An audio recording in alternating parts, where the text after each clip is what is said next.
두로와 시돈, 이 지역은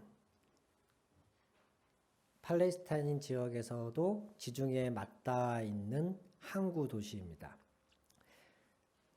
갈릴리 지역보다 약간 북서쪽에 있는 지중해 연안에 있는 도시인데, 항구 도시로 무역이 많이 발달했었고 때문에 아주 예전에서부터 많이 부유하고 타락한 도시로 구약 성경에서 많이 인용되는 도시들입니다.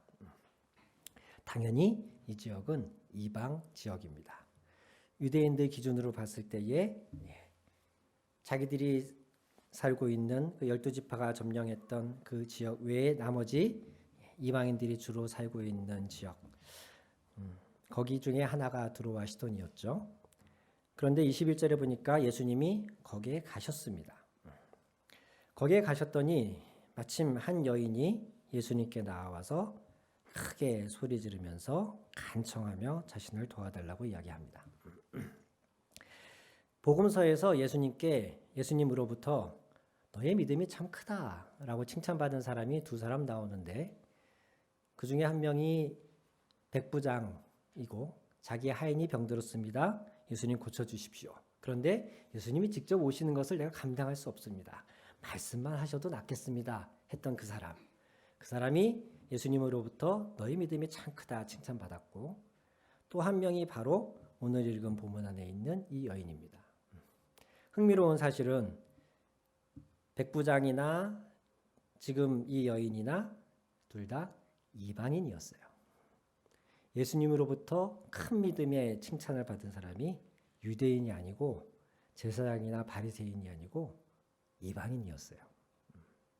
성경이 직접 그거를 해석하고 있지는 않지만 우리는 이 한 가지 사실만 봐도 이미 복음이, 예수님이 이 땅에 오신 이유는 몇몇 특정한 민족이나 대상을 위해서가 아니라 모든 민족의 모든 만민을 위하여 오셨음을 알 수 있습니다. 오늘 이 여인의 이 일화를 좀 자세히 보면서 오늘 새해에 우리가 주님 앞에 가져야 될 마음을, 태도를 좀 돌아보고자 합니다. 본문을 한번 보시면은요, 이 여인에게는 귀신 들린 딸이 있었습니다. 22절에 그렇게 말하고 있죠. 나를 불쌍히 여겨주십시오. 내 딸이 귀신이 들려 괴로워하고 있습니다. 결과적으로는 이 여인이 예수님으로부터 그 요청이 받아들여져서 그 딸이 치유되지만, 이 몇 절 안 되는 본문 안에서 이 여자는 굉장히 큰 장애물을 만나게 되어져요. 먼저 첫 번째로는 그 당시에 팽배해 있던 이방인을 향한 유대인들의 시선이었습니다. 마치 서구의 백인들이 흑인이나 동양인을 보듯이, 그리고 과거 우리가 일제강점기 시절에 일본인들이 우리나라 국민들을 보듯이 보는 시선이 유대인들이 이방인들을 보는 시선이었어요. 단지 민족적인 우월감뿐 아니라 그들은 더하여서 종교적으로도 이방인들은 구원받을 수 없는 부정한 존재로 여겼습니다. 그래서 철저하게 율법을 지키려는 사람들은 이방인들과 식사도 같이 하지 않았었어요. 그래서 유대인들은 이방인들을 구원받지 못할 사람, 개, 짐승과 다름없는 사람, 부정한 사람들로 인식하고 있었던 시대예요. 먼저 이 여인은 자기의 이 문제를, 딸의 귀신 들림을 해결하고 싶었지만 첫 번째 이 편견을 극복했어야 됩니다. 자신들의 민족을 구원받지 못할 사람, 짐승과 개와 다름없는 사람으로 여기고 있는 유대인에게 가서, 예수님은 유대인이셨잖아요. 그 유대인에게 가서 자기가 지금 이 부탁을 해야 되는 거예요. 아마도 이 여인은 먼저 한 번쯤은 고민했을 것 같아요. 그런데 아마도 이 고민을 잘 해결했는지, 극복했는지 이 여인은 예수님께 나아왔습니다. 먼저 첫 번째, 자기 마음 안에서 일어나는 그런 갈등과 고민을 한번 직면하였지만 잘 극복했어요. 그리고 예수님 앞에 드디어 나아가서 예수님, 저를 도와주십시오. 23절을 한번 보십시오. 내 딸이 괴로워하고 있습니다 라고 했더니 제일 처음에 보여준 예수님의 반응이 어떻습니까? 그러나 예수께서는 한마디도 대답하지 않으셨다.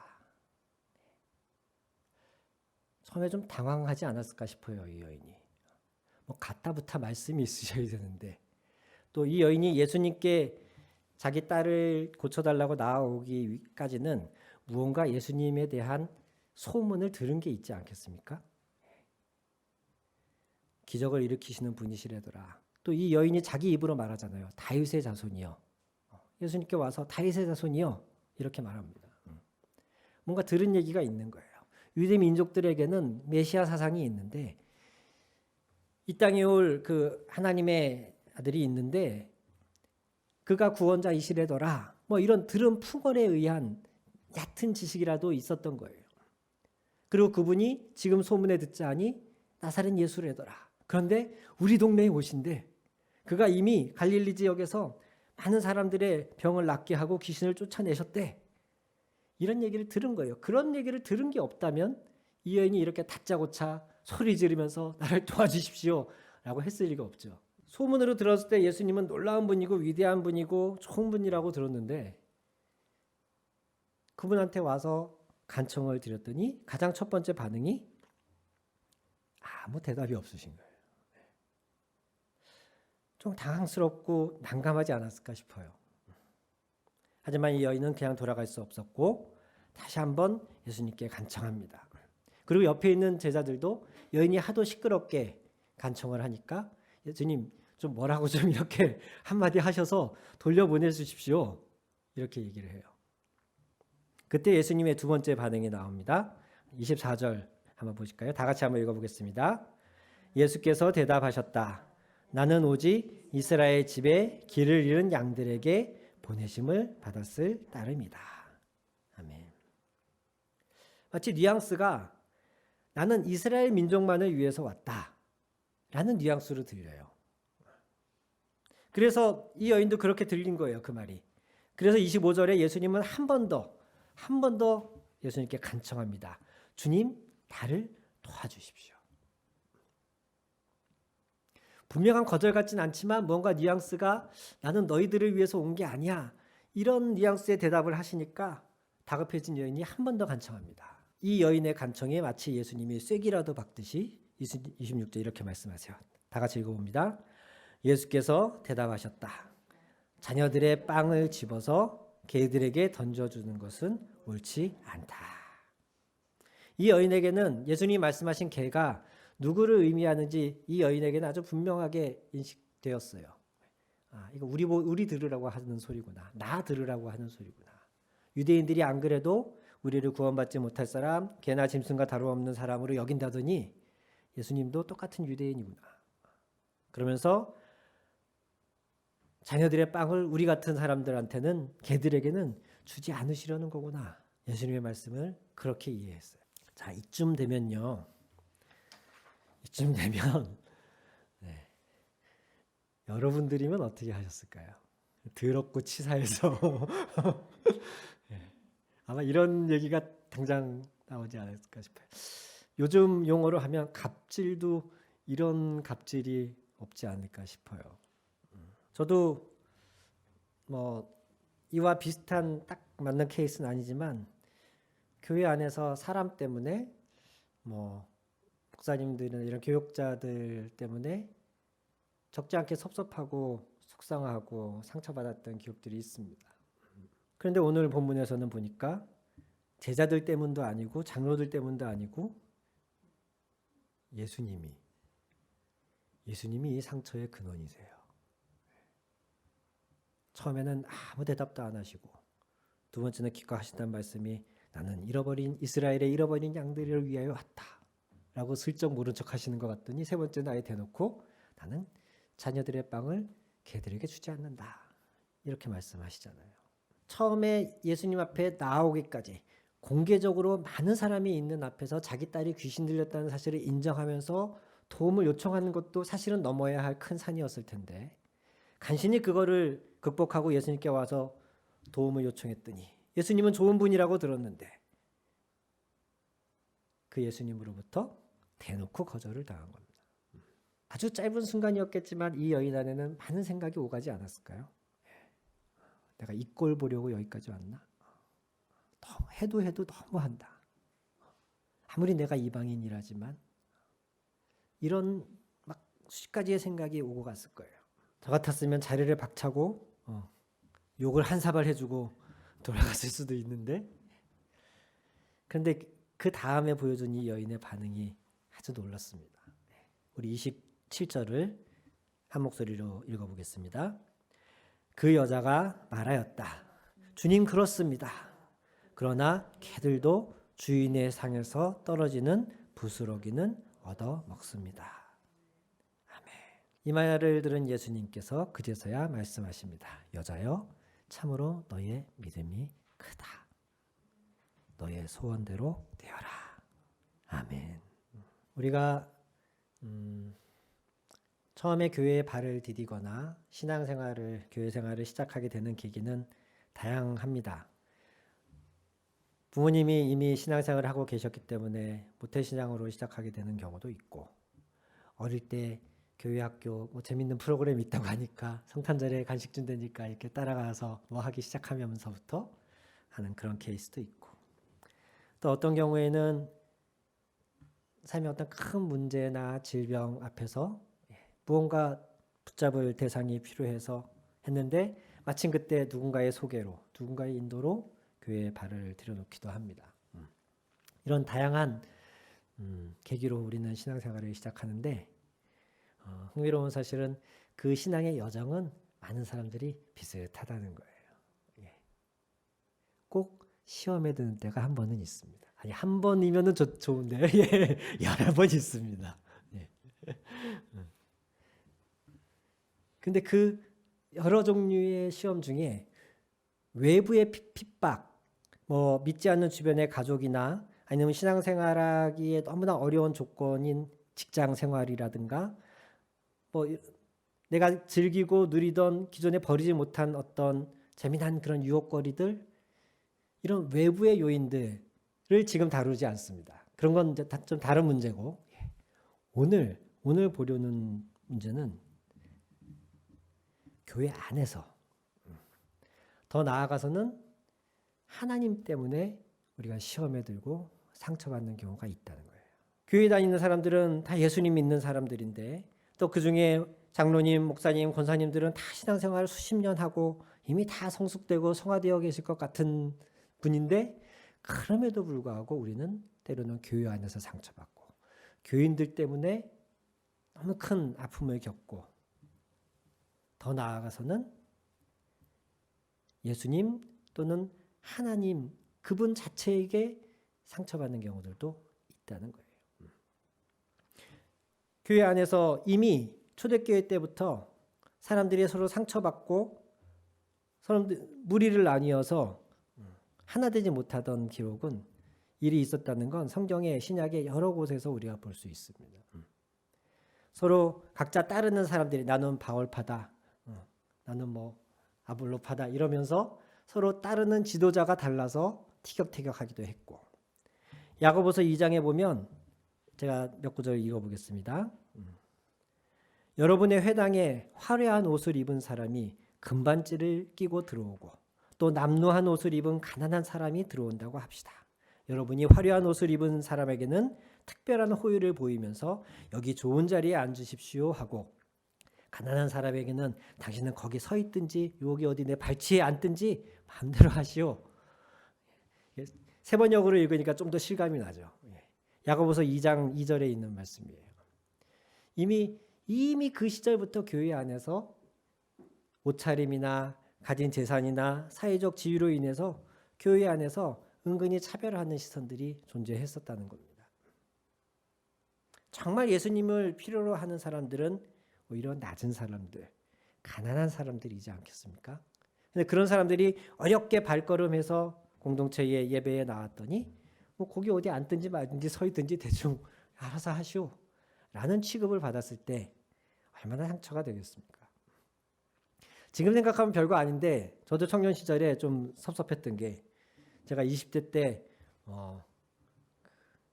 둘째가라면 서로 할 만큼 교회에 열심히 충성을 바쳤었거든요. 예. 근데 저는 부모님하고 다른 교회를 그때 다니고 있었어요. 저 혼자 그 교회를 섬기고 있어요. 원래 저희 누님하고 같이 갔다가 저희 누님은 이제 대학이 지방으로 가시면서 이제 따로 떨어져 갖고 다니게 되고 저 혼자 그 교회를 열심히 다녔는데 찬양팀 리더도 하고 청년부 임원도 하고 청년부 소그룹 리더도 하고 뭐 기타 등등 하면서 열심히 섬겼어요. 근데 교회 중직들 뭐 어른들 중에 저를 아는 분이 별로 없어요.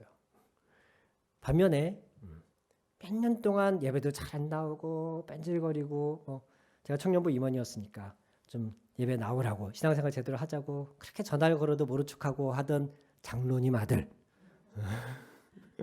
걔는 몇 년을 교회를 씌웠다가 나와도 오랜만에 교회를 나와도 다 알아봐. 막 온 교인들이 다 알아보고 아이고 누구 나왔네 아이고 잘 왔다 막 이러면서 막 아는 체 해주시고 그때 어린 제 마음이 어찌나 섭섭하든지 저는 일주일에 막 3일이고 4일이고 막 수요일이고 금요일이고 가서 굳은 일 다 하면서 그 당시 제가 사찰 집사님 거의 그 시다 같은 존재였었거든요. 교회가 규모가 좀 있다 보니까 사찰 집사님들 뭔가 혼자 하시기에 좀 버거운 그런 일들이 좀 있잖아요. 그러면 이제 청년들이 자주 도와드리고 했었어요. 그렇게까지 교회 구석구석을 막 섬기면서 굳은 일 마다않고 했는데 제 얼굴은 아세요. 찬양 인도도 뭐 하고 하니까 저 청년 이건 아는데 제가 이름을 잘 몰라. 그리고 제가 몇 쪽 교회에서 빠져도 빠졌는지 안 빠졌는지도 잘 모르셔. 근데 누구 장로님 아들이라 그러면은 뭐 군대 간다면 군대 간다고 다 챙겨주시고 뭐 시험에 들어서 몇 년 빠졌다가 나와도 어쩜 그렇게 알뜰히 살뜰히 맞이해 주시는지 전혀 절대 그분들이 나쁜 의도로 그렇게 하셨다는 거 아닌 거 지금은 잘 압니다. 그리고 뭐 인간의 그 연약함이고 한계라는 거 교인 수가 많다 보니 그럴 수 있다는 거 지금은 다 이해하는데 그때만 해도 그게 그렇게 섭섭했어요.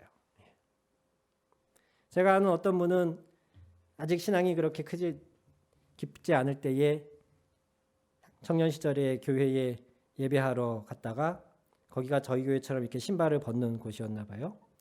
예배 마치고 집에 가려고 봤더니 신발이 없어진 거예요. 교회에서. 다른 곳도 아니고 교회에서 신발을 도둑 맞았어요.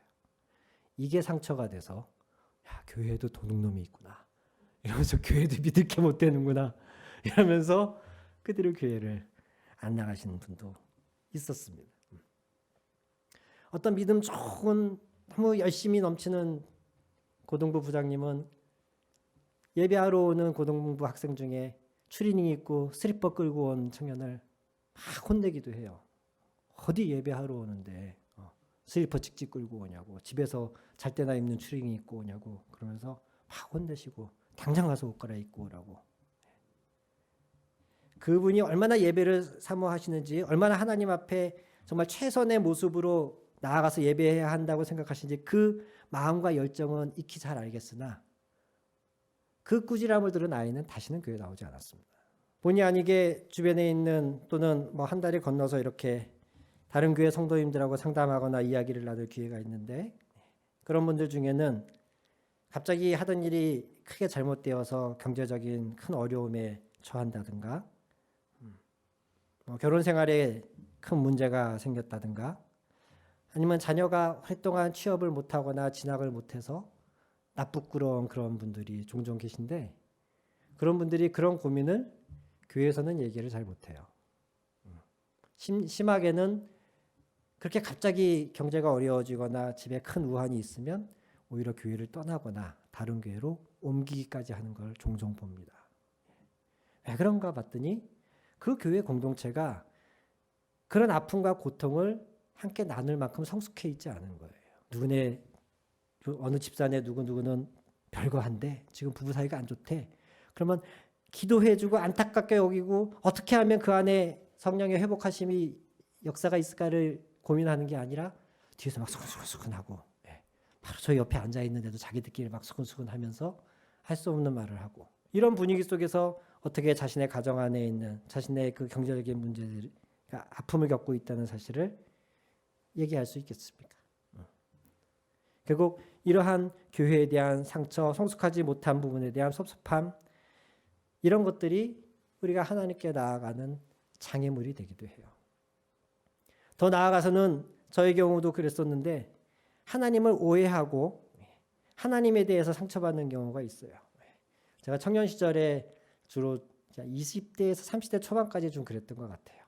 그때는 좀 제가 율법적인 신앙이 강했었고 완벽주의적인 성향이 있었기 때문에 어떻게든 하나님의 말씀을 철저하게 잘 지키고 따르려고 굉장히 고민하던 시절입니다.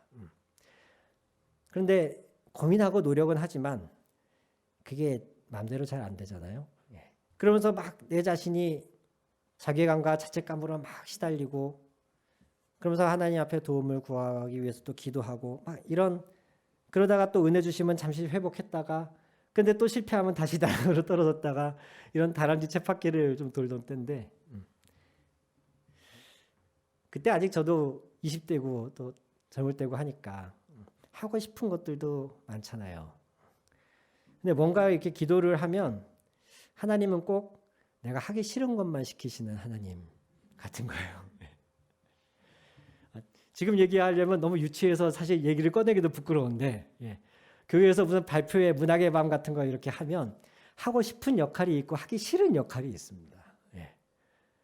근데 꼭 내가 하고 싶은 역할은 하나님이 못하게 하시고 남들이 잘 안 하는 별로 빛도 안 나는 그런 역할을 꼭 하나님이 하게 하세요.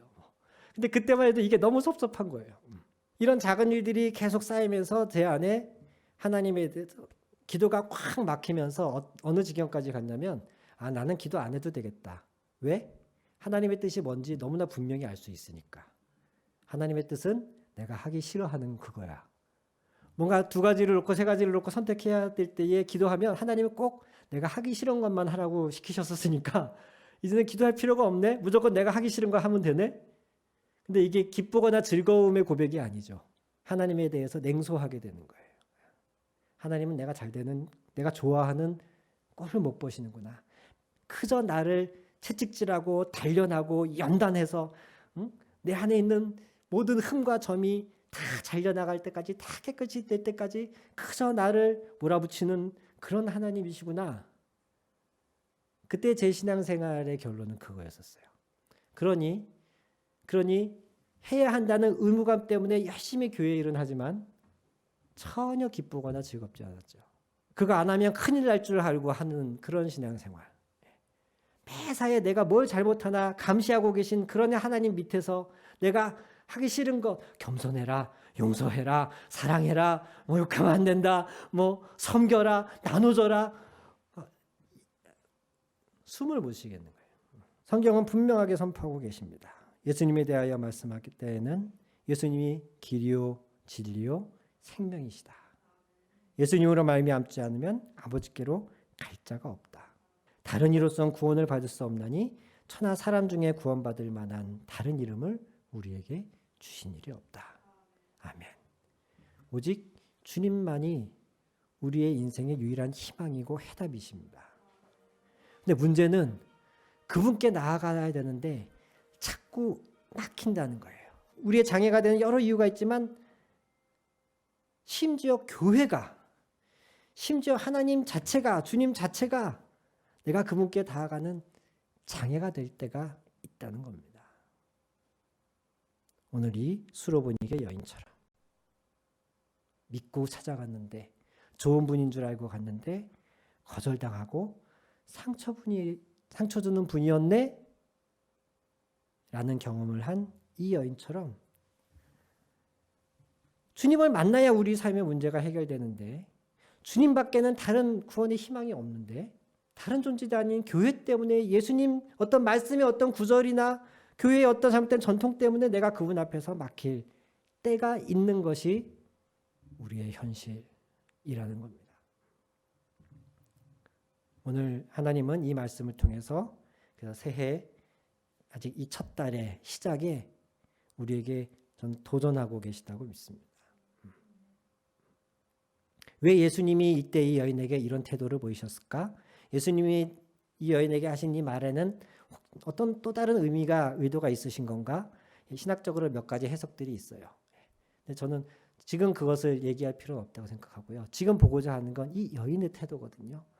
예수님이 아무리 좋은 의도로 얘기하셨다 할지라도, 그러니까 액면으로의 어떤 의미가 아닌 이 안에 더 깊은 뜻을 담아서 예수님은 얘기하셨을 수 있습니다. 그렇게 해석하는 해석도 있습니다. 근데 문제는 이 여인에겐 그렇게 들리지 않았다는 거예요. 이 여인에겐 예수님이 자기를 거절하시는 것으로 들렸고 자기를 개처럼 취급하는 것으로 들렸다는 거예요.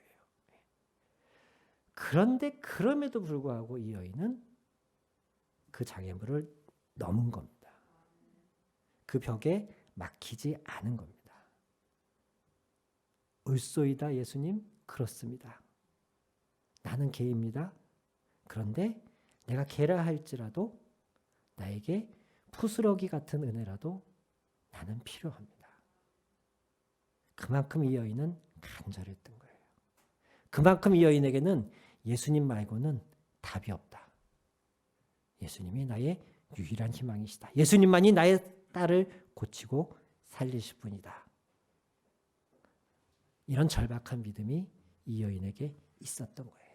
돌이켜보면 제가 과거에 받았던 상처나 하나님에 대한 생각들은 오해였고 또 제가 아직 미성숙했기 때문이었다는 것을 지금은 압니다.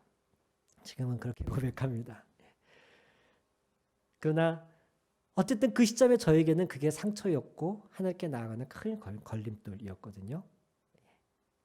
우리 누구에게나 그런 것들이 있을 수 있습니다. 여기 계신 분들 교회에서 상처 한 번쯤 안 받아보신 분 아마 안 계실 거예요. 내가 상처를 받았느냐 안 받았느냐 보다 더 중요한 건 그 뒤에 내가 어떻게 반응하느냐입니다. 사랑하는 성도 여러분, 이것이 어쩌면 우리가 하나님께 나아가는 마지막 관문 넘어야 될 장애물일지도 모르겠어요. 교회 때문에, 하나님 때문에 상처받았다는 것, 이걸 다른 무엇이 해소해 줄 수 있겠습니까?